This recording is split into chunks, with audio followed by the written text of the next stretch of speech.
Hi, I'm Catherine. Thanks for clicking on this video. I'm 64, I'm single, and I've lived in Cardiff for 22 years. But since my mum died in 2023, so 3 years ago, and my son, a couple of months later, took off to Australia, I've had no ties to Cardiff. So I'm looking to make my escape. Now, I don't want to diss Cardiff, it's a really nice city, but I've never really felt at home here. I've never had any ties here. I came for personal reasons. I go into this in a lot more detail in my first video, so if you're interested in the detail of that, then please go and check that out. But the main reason, which might sound a bit trivial to some people, is the weather. Now, it's nice enough today, but Cardiff is the wettest city in the UK, and the rain has depressed me ever since I arrived. Most of my friends are sort of back towards London, and you wake up and it's pouring with rain, and you look at I have this sort of masochistic streak, and I'll check. Oh, what's it like up in Berkshire? Or what's it like down in Surrey? And it'll be like lovely sunny weather, or in the winter at least it's dry. So yeah, so really it's the weather that's the main driver. But the thing is, I'm not really sure where to go, and moving somewhere else in the UK would be a bit like changing deck chairs on the Titanic, because I don't know really anywhere. There's no where the areas that I kind of have known in the UK. There's nobody there really that I know anymore. I can't afford to move back to London, well, unless I win the lottery. So there's always hope. So I just don't know where to go. I mean, wherever I go, I'll be starting from scratch. So I thought, well, why not go abroad? It might be my last chance for sort of an adventure. So that's what I'm planning to do. But where do I go? I have no idea. And so I've been kind of making a list of things that I think are important to me and what I need to consider when I'm choosing a place to actually move to.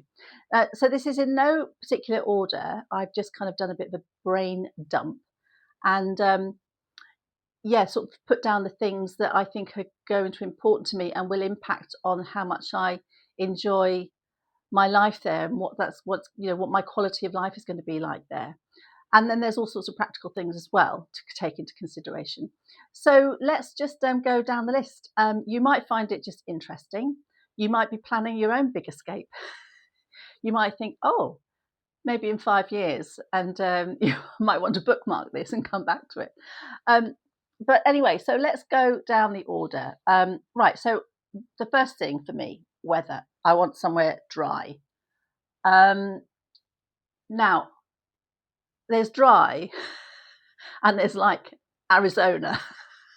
I don't want to do the equivalent of Arizona. I mean, the last few days, we've had this heat wave, and it's been, I don't want to say horrendous because I spend my whole life moaning about the rain. But let's just say it's been challenging, and I don't really want to do that more than maybe 2 or 3 months of the year. And if I'm going to do that 2 or 3 months of the year, I want somewhere where there's air conditioning. So I don't want to go somewhere it's boiling hot a lot of the time. But neither do I want to go up to Scandinavia, because I do not want to live where there's snow. I mean, hopefully wherever I choose, there will literally be no snow ever. So that's my sort of parameters. So that's the sort of thing I want to, that's kind of a big one for me. The other one is, well, one of the other ones is getting home. So I will, as I said, most of my friends are in London, so I travel back and forward to London, quite frequently throughout the year. And I want to be able to get back to London quite quickly. So flights into either Gatwick or Heathrow would be great, because wherever I want to go, I don't really want the flight to be longer than about 4 hours at this point, because I would like to be able to come home for weekends. Well, not home, go and dump myself on one of my friends for maybe 3 or 4 days at a time. So we'll see. So what's important to me there is international airports. How close are they? I'd quite like to live quite close. or reasonably close to an international airport? And also, what carriers are there? Because obviously some carriers are more expensive than others. So are there airports that operate with EasyJet? Or what other low-cost carriers are there? So that's another thing that I've been thinking about. The other thing is, where do I go? Do I want to live in a city? Well, I do, I think, at this point, want to live in a city. Because landing on your own and being the only foreigner in the village doesn't really appeal to me right now.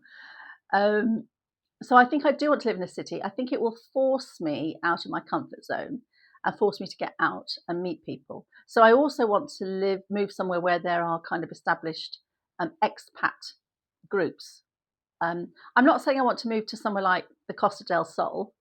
The weather would count me out there anyway. But I wouldn't mind. I would quite like to move somewhere where there is some kind of expat community. I've become terribly insular the last few years since Mum died. I kind of rarely go out in Cardiff. I think, oh, what's the point? So I would like sort of to force myself out of my comfort zone and get out and about and meet people. So I would like to move to a city, I think, at this point. But in future, if you're thinking about, for you, if you're thinking about, would you like to live in the middle of the countryside? Wouldn't you mind being the only foreigner in the village? Or would you like to move to a kind of a smaller town? Sort of think about local amenities. I mean, in a village, is there at least a cafe? Is there a kind of little wine bar or something? Is there a convenience store so you're not having to drive for miles all the time? And then if you are living in a village, how close is the largest convenience supermarket? Or how far is it to drive to the nearest large centre if you need to buy things like, I don't know, large domestic appliances? So there's all that kind of stuff to take into consideration. And then also things like, what kind of environment do you want to live in? Do you want to live somewhere where it's maybe mountainous? Do you like skiing or actual proper mounting or proper hikes, not just kind of a stroll up a hill, which is what I'm more inclined to do? So do you want sort of like challenging hiking terrain, or do you want kind of completely flat, or do you want, I don't mind a bit of mild walking up sort of, hills that are not very high, not very steep. And do you want to live on the coast? I mean, I would love to live on the coast, but I don't know if that's going to come up for me. I mean, I grew up on the coast, so I would love to live on the coast. But we'll see. There are certain things I suppose you'll have to compromise on depending on what else comes up. So, certain things. I mean, obviously you lived in London for 20 years. That's not on the coast. So there are certain things that will be more important and you'll be able to compromise on. Maybe if you want to live on the coast but you can't, the other things don't align, you think, well, okay, how far is it to drive to the coast maybe for the day? So there's that as well. Or maybe as opposed to the coast, you could find somewhere with a nice big lake or something like that. Maybe you're into fishing, you want to go fishing. So there's all these things that sort of take into consideration about where, in terms of your local environment of where you choose. The other thing is, I mean, if you want to live there as well, but you're sort of hoping to get opportunities for work, is there good access? Is there easy access to like a major road to drive to a large city, and how far that is? And failing the road, are there good transport links? So is there a train station nearby that you can either walk to or drive to? How far is that? And then how far is the journey into the major city that you think you would work in? Right. The other thing is the character of the place. Now, I live on a very modern housing estate. I mean, it's very nice. It's very green, lots of trees. It wouldn't necessarily be the kind of place I would choose to live. When I lived in London, I lived mainly in sort of old Victorian conversion properties, which is much more kind of my thing, I suppose. But I live in a modern little house now, and that's fine. I grew up in a 1930s property, so you might look at sort of the sort of architecture, the sort of style of the place you want to live in. It might not be important to you. It's not that important to me, as long as I'm not living somewhere, really awful. But yeah, so that's another thing to take into consideration. Now, why is this? Why? Oh, God, I don't know why I was thinking about this so far up the list. Car. Now I drive. I've got a little Japanese import, which complicates things even more for me, because I would be exporting an already imported car. Anyway, so I don't know what the situation is with that. So, do I take my car with me? I don't think I want to, because I don't. I mean, it's all very well going on holiday and you're driving on the, you're a right-hand drive for a couple of weeks on holiday. But if you're living somewhere permanently, I don't want to be doing that all the time. I mean, to be fair, I don't even know where I'm going yet. I might not even want or need a car. If I can sort of walk into the city. I mean, cars are always handy, because if you go into the supermarket, you don't really want dragging bags and bags back to, be having to go to the supermarket every single day. So a car will always be handy, but maybe taxis, maybe taxis are cheaper wherever I'm going than they are here. Yeah, so I mean, I'm very spoiled here at the moment, because I mean, as I said, I do have a car, but also literally I live a 4-minute walk from an enormous Sainsbury's. So yeah, so just that kind of thing. So, and also, if I move there and I'm not taking my car with me, which I'm not going to take my car with me, I'm going to sell that. Is it easy to buy a car, a second-hand car out there, or do I lease a new car? What are the options? So I need to sort of look into all that and decide what's the right decision for me, because I think I do want a car. I mean, it all depends on things like parking and garages. I mean, depending on where I go, I have to look into all this. Then I need to double check on sort of license validity. How is it to sort of, what do I need to do? Can I drive? I mean, I will be able to drive on my UK license, I'm sure, for a period of time, but it's like, how long? And then do I have to get that transferred over into a sort of a license of the country that I eventually end up in? And then do they have things like, if you own a car, do they have things like MOT? I'm sure they will have things like MOTs. And what's the sort of rules around that, and how much are, garages, and how much are MOTs? And then how much is the cost of fuel? And then also what the breakdown service is like. So, you need to sort of find out about these things, because obviously you don't want to have a car and be driving in the middle of, driving around the country you don't really know and then break down. So what are the breakdown services like? Which led me on to thinking, oh God, what happens if I break down? I'm trying to phone somebody, they don't understand English. Now I will talk about, so that sort of brings us on to language. So, but a bit more. So first of all, I was thinking, okay, well, I do intend to learn the language of wherever I go. But obviously, to start off, it might be good if people spoke a smattering of English. And I mean, I know we've got Google Translate these days, but it does kind of look a bit rude to sort of read something into a phone and go, "Duh," to somebody. So I don't want to be doing that. So I do want to make an effort with the language. But I thought the first things I could do is like learn some phrases. If I was to break down, and to be able to say to somebody, I've broken down. I'm sorry, I'm English. My English isn't, my whatever language isn't very good, but I'm here. Can you send the breakdown car or whatever? So I thought that's sort of some of the things that one of the things I thought, well, I'll have to learn that. And then the other thing is road signs. Now I know sort of the actual pictorial signs will be pretty universal. I think they are universal all over the globe. But there will be certain words that you'll need to understand in the language of the country that you are going to, or they'd be helpful. Which then brought me on to things like, yeah, but not everyone uses the Roman alphabet. So then you might have to think about learning these words in either the Greek alphabet or the Cyrillic alphabet, so you can kind of just recognize them, and you think, oh yeah, that looks like, I don't know, you make up your own. Oh yeah, the man with the sort of, who's, you've got the fishing line and he's on a bridge, and he's catching a big like tire. I'm just making this up because I've got no idea about the Cyrillic alphabet or the Greek alphabet. So you will sort of have to, it would be helpful, I think, to learn to recognize like the word stop, for example. So that's something else. So talking about language a bit more, as I said, I do intend to learn the language. I mean, we are so privileged and as a result so lazy, most of us. I mean, I know there's some great people, so lazy about learning foreign languages because everywhere you go virtually, especially in big centres, everyone speaks English. But you can't guarantee that, especially if you go out a bit.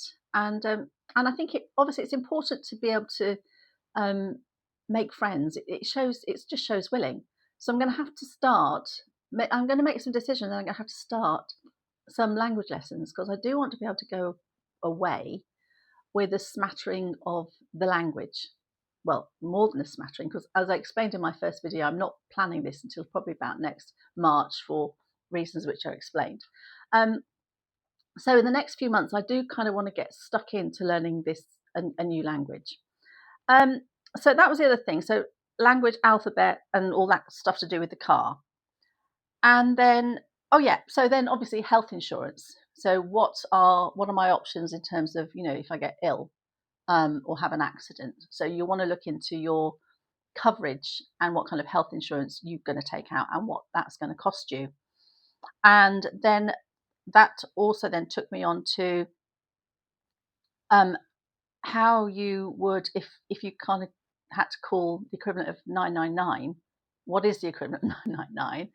And I'm sure they probably speak English, to be fair, but it would be a good idea maybe to just be able to ask for an ambulance or the fire brigade if your house has gone up in flames, and just explain where you are, and again, the kind of I'm English, I don't speak much, something. So they understand that you're trying your best, kind of thing, and maybe they can drag somebody over who does speak good English, or whatever language. I mean, you might be French listening to this. So that's another thing to consider. And then what was the other thing I had down here? Oh yeah, are you on any medications? Because I am. I'm on levothyroxine, so I take 125 micrograms. That was underactive thyroid. So, are you on any medications? How are you going to get that? How costly are they in the country that you're going to? Do you have to pay for them, or is it covered under your insurance? So there's other things to consider.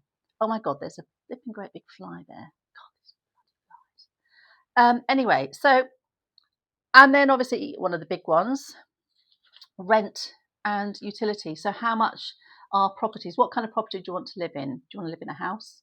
Are you happy in a flat, an apartment?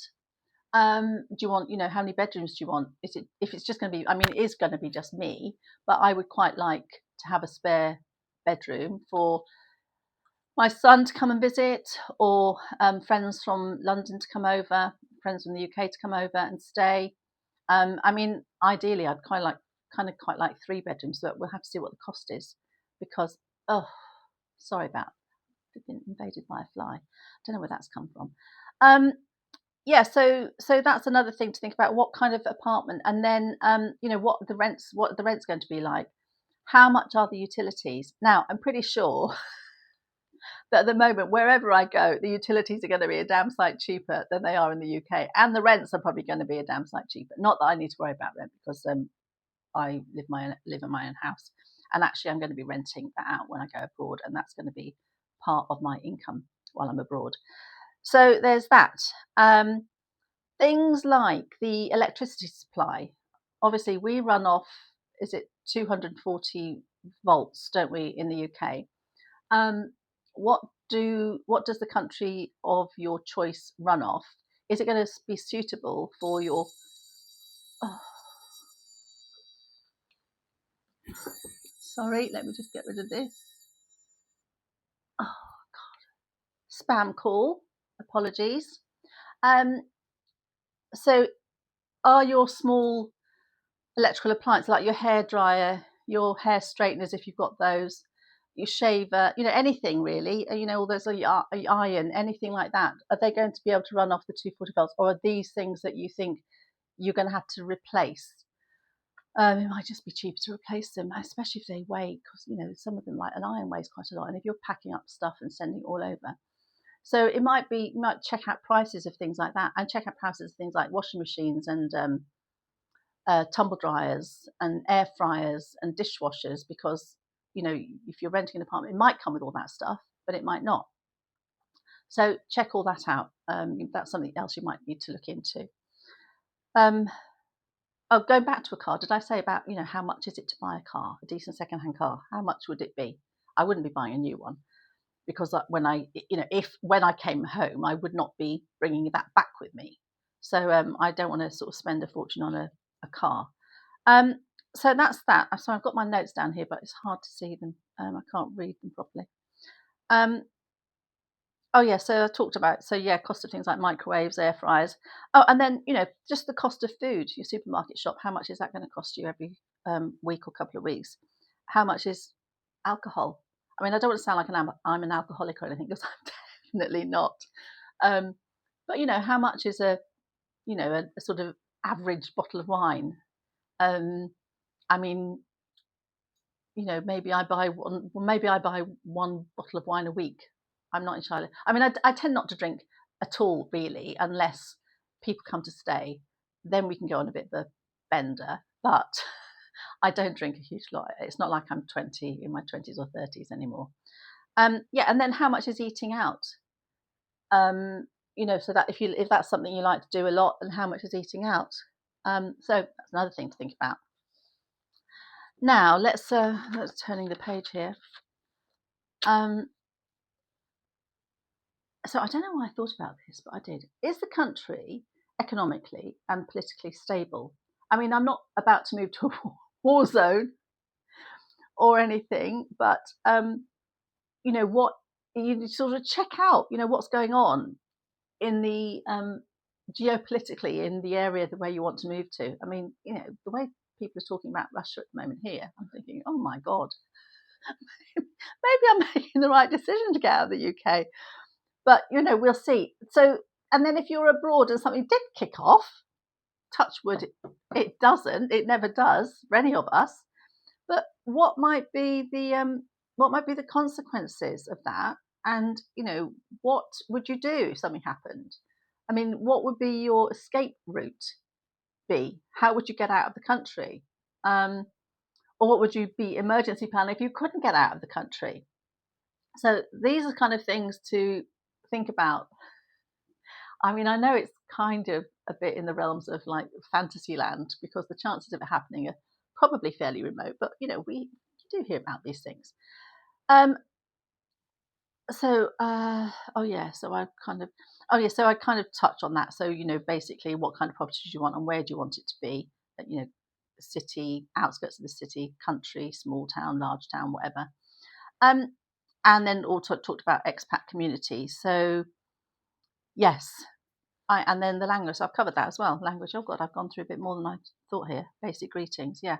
Okay. Yeah. Another one would be again, because of the just talking about the different alphabets. Being able to say the numbers, and being able to. Are numbers different in the Cyrillic alphabet and the Greek alphabet? I don't know what they look like. Are they still? I don't know. I don't know. I have to look into that.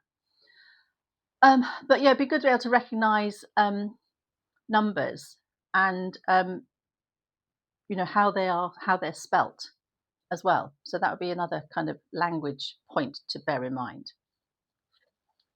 One for the ladies. I mean, no, that's in case there are any men watching this. I don't want it to sound like men don't look after themselves. But if you're used to going and getting your hair cut and coloured every 6 weeks, and your nails gelished every 2 to 3 weeks, then how much are these things going to cost you? How much is a spray tan? Getting a pedicure, that kind of stuff. So it might be something to just look into. I mean, I'm sort of going to be looking into it. And then, do you need to work? I mean, what opportunities are there in terms of, are there opportunities if you don't speak the language? Now, I explained in my last video, I teach English as a second language online. So I can work from anywhere, which is great. But you may not be able to do that. So what are your work opportunities? Will you need to live in a city in order to maximize your opportunities to get employment? If you're not having to work, if you're retired, then great. But maybe think about what you're going to do with all your time in the place that you're moving to. So, do you want somewhere with lots of art gallery? I mean, there's London. There's like places like you can go to the equivalent of London where there's like loads of museums, loads of art galleries, theatre, concert halls, all that kind of stuff. Or there's like Cardiff, which again has quite a decent culture, but it has like a couple of theatres, has a concert hall. It has sports. I mean, the sports stadium obviously is huge because it gets so many people. All sort of international games coming, and international pop stars and things use the stadium for big concerts and things. But so there's do you want the large city vibe, or are you happy with the smaller city with less choice? Or are you happy kind of like in the middle of a small town where there's none of that stuff? A cinema maybe, but then probably most of those will be shown in obviously the movies will be in the language, I would assume, of the country that you're living in. So would you be bothered going to the cinema? I mean, you might want. I mean, I kind of watch quite a lot of subtitled things anyway. I love all these Scandi noir things, so I do watch quite a lot of foreign TV. So I'm kind of used to subtitles, but yeah. But if if you're not used to subtitles, you don't like subtitles, cinema might be one of those things you compromise on. You're not bothered if there's a cinema. Oh, another thing is, do you like going to the gym? In which case, is there a leisure centre gym round? Does it have a swimming pool, or is there a sort of an outdoor pool somewhere like a Lido or something? So are these kind of amenities easily available to you? So that might be something else to think about. I don't like going to the gym, and I don't like swimming pools, but I do love swimming in the sea. What else was there? Oh, right. I don't know why this is so far down the list, because obviously visa qualifications. How the hell do you get in there in the first place? So yeah, how do you qualify to get a visa, and what are the conditions? How long can you stay on? I mean, most people will be able to go in on a tourist visa for a certain period of time, but then how long do you have before you have to leave? And how do you convert your tourist visa into a more long stay visa? So that's something else to look about. Financial requirements to get into the country, so that they can see that you're not going to be a burden on their benefits system, their social security system. Yeah. So that kind of thing as well. So let's have do I get any more? Yeah. Okay. Oh, taxes, another huge one. If you're going to be living there long term, how much tax are you going to pay? And not just obviously income tax on your income, but like in the UK we have income tax, and then we have to pay council tax. Most places do. Your country will charge you an income tax, and then where you live will charge you a local tax for things like collecting your bins, maintaining sort of parks and things like that, and doing all the things that council tax will, maybe providing the local police force, providing some of the things to do with local education.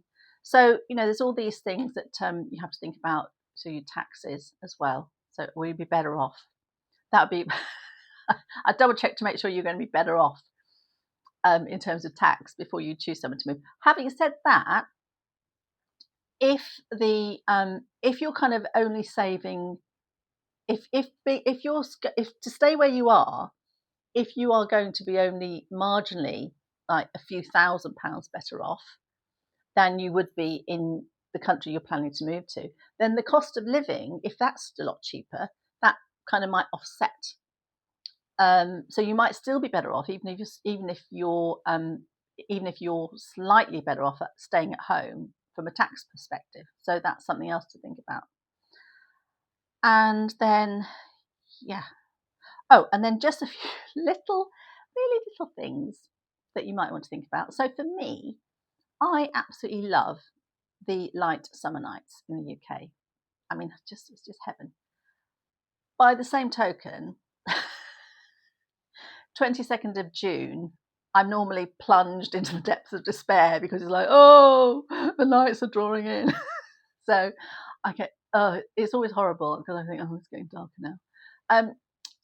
So I don't like the dark nights. So while I wouldn't mind moving somewhere where, it's that compromise. Does it have to be light until like 10 o'clock at night? No, it doesn't. I'd much prefer to go somewhere where in the morning it was lighter. So lighter later. What am I talking about here? I'm confusing myself here. So I'd much rather move somewhere in the winter. It was lighter at night for longer in the winter than losing maybe an hour at night in the summer. So that's the kind of the compromise that I'm sort of prepared to make. And I said I don't know where I'm going yet, but I don't really want to be moving somewhere like, up in the, as I said, I've not moved in the Scandinavian countries anyway because it's too snowy. But up there they get these lovely, obviously long nights, light night. I mean, I went to Stockholm once on a business trip, and I was walking in Stockholm, and it was like 11:30 at night, and it was like kind of, what you'd sort of think about as normally sort of like 8 o'clock at night in the UK, and it was like 11:30. I think, God, this is amazing. But by the same token, in the winter it's been dark at 3 o'clock or something. Well, I don't want to be doing that. So that's one of the things. The other thing is like I hate shopping. I hate going shopping in a town, in a city. I can't be bothered trawling through all the shops. I hate it. So I do a lot of shopping on Amazon and generally online. So what is the Amazon provision like in the country you're moving to? Because it varies. It varies so much.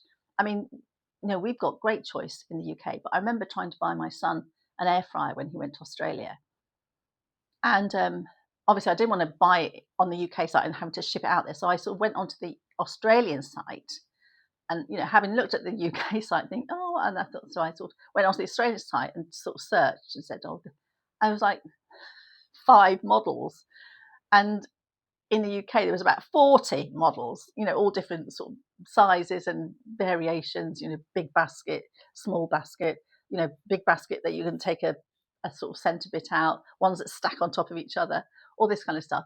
So that was a bit of a kind of eye opener. I mean, I don't know how things have improved now, but that was 3 years ago when he first went out and he was missing his air fryer. So I sort of thought, well, I'll buy him one.